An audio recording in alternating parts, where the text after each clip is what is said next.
रहमतुल्लाहि व बरकातुहू नहमदुहू व नुसल्ली व नुसल्लिमु अला रसूलिहिल करीम अम्मा बाद फ़अऊज़ु बिल्लाहि मिनश शैतानिर रजीम बिस्मिल्लाहिर रहमानिर रहीम। मेरे बच्चों और मेरे सुनने वालों, तमाम बहनों, भाइयों, दोस्तों, अस्सलामु अलैकुम। आज जिस मौजू पे मैं बात करने लगा हूँ वो मौजू ये है कि कर्ज़दार। दुनिया में अगर किसी ने किसी का कर्ज़ देना है या किसी का हक दबाया है, किसी को नुकसान दिया है जानबूझकर, तो वो चाहिए उसको कि वो इस दुनिया में अदा करे। और अगर कोई बंदा किसी का कर्ज़दार हो तो वो अपनी पूरी कोशिश के मुताबिक कर्ज़ को अदा करने की कोशिश करे।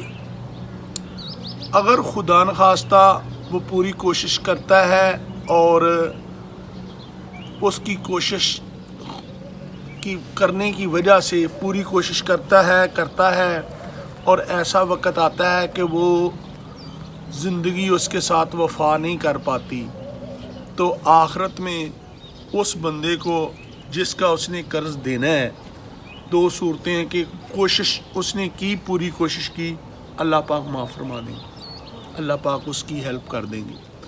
और एक और फार्मूला है कि देखिए, जो बंदा दुनिया में किसी का कर्ज़ खां है, उसने किसी का कर्ज़ देना है, तो वो क्या करे, क्योंकि आखिरत में होना क्या है, अल्लाह रब्बुल इज़्ज़त ने जिस बंदे ने कर्ज़ देना है, जिसका कर्ज़ देना है,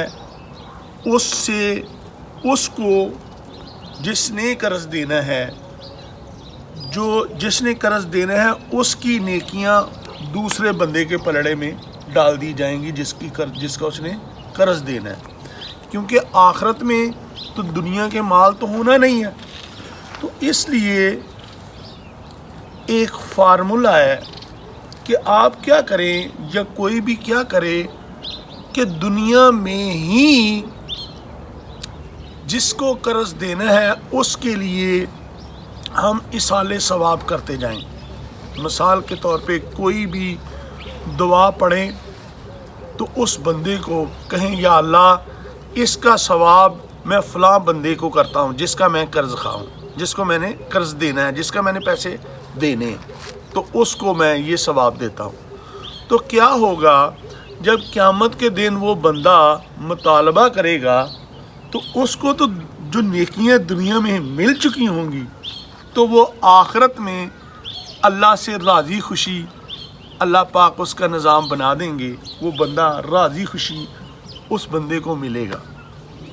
क्यों कि उसको तो वो आदमी कहेगा कि काश ये मेरा और कर्ज़ ले लेता, आज मुझे और नेकियां मिल जाती, क्योंकि आखिरत में तो नेकियां ही हैं, काम क्या आनी है, नेकियां काम आनी। इसलिए ये एक बहुत बड़े गुर की बात बता रहा हूँ कि जिसका आपने कर्ज़ देना है, आप कर्ज़ नहीं चुका सकते, कोशिश कर रहे हैं, तो परेशान भी हो रहे हैं, तो उस परेशानी का हल ये है कि उस बंदे के लिए दुनिया में दुआ करके, उस दुआ का इसाले सवाब कुरान पढ़ के, दुआ करके, दुआएं मांग कर उसका इसाले सवाब उस बंदे को पहुँचाएँ दुनिया में।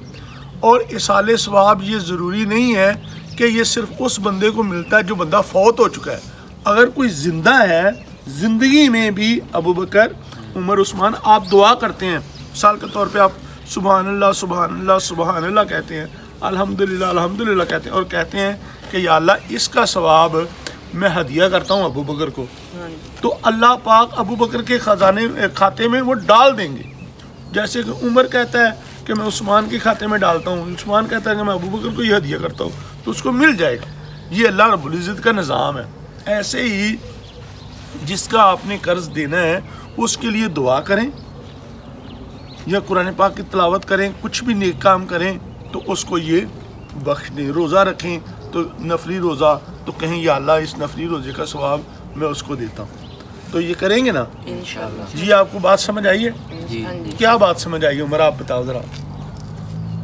کہ جو قرض دار ہوگا ہمیں اس کے لیے دعا کرنی چاہیے, ادھر بھی دنیا میں بھی ہمیں اس کی دعا کرنی چاہیے. اللہ اس کے کھاتے میں بھی نیکیاں ڈال دے گا اور اللہ ہمیں معاف کر دے گا. کیا اور ہمارے کھاتے میں بھی نیکیاں ہوں گی. وہ دیکھو اللہ کا نظام یہ ہے کہ اگر ہم نے یہ سبحان اللہ الحمدللہ پڑھا, اصل تو یہ ہے کہ یہ پڑھ کے پوری امت کو ثواب بخشا جائے.